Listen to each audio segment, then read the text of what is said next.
Seribu pendekar silat dari keluarga besar Persaudaraan Setia Hati Trate mendatangi markas Polres Oku Timur.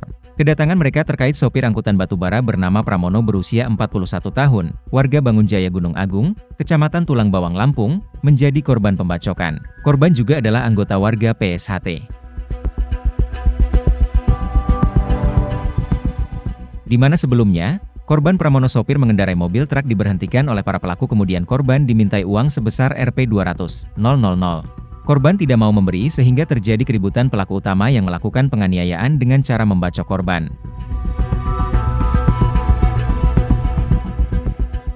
Kemudian tersangka inisial AP langsung tertangkap lebih kurang 1 jam setelah melakukan penganiayaan. Polisi akhirnya membuahkan hasil.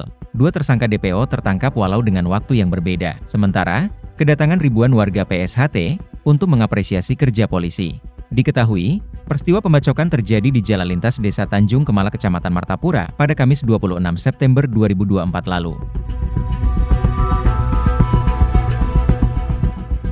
Untuk tersangka A, tertangkap pada hari Selasa tanggal 15 Oktober 2024 pada pukul 23 waktu Indonesia Barat. Sedangkan pelaku JS, tertangkap pada hari Kamis 17 Oktober 2024 pukul 00.30 WIB, langsung dibawa dan diamankan di Polres Oku Timur untuk dilakukan penyidikan dan proses hukum.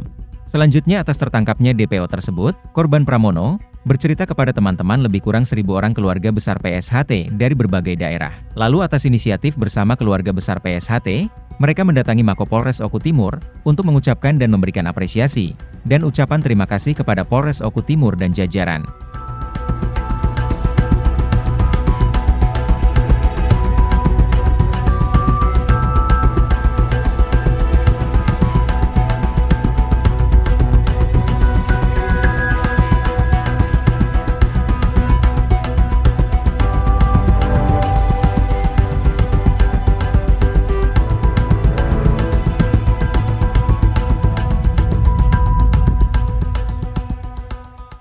Download Tribun X sekarang, menghadirkan lokal menjadi Indonesia.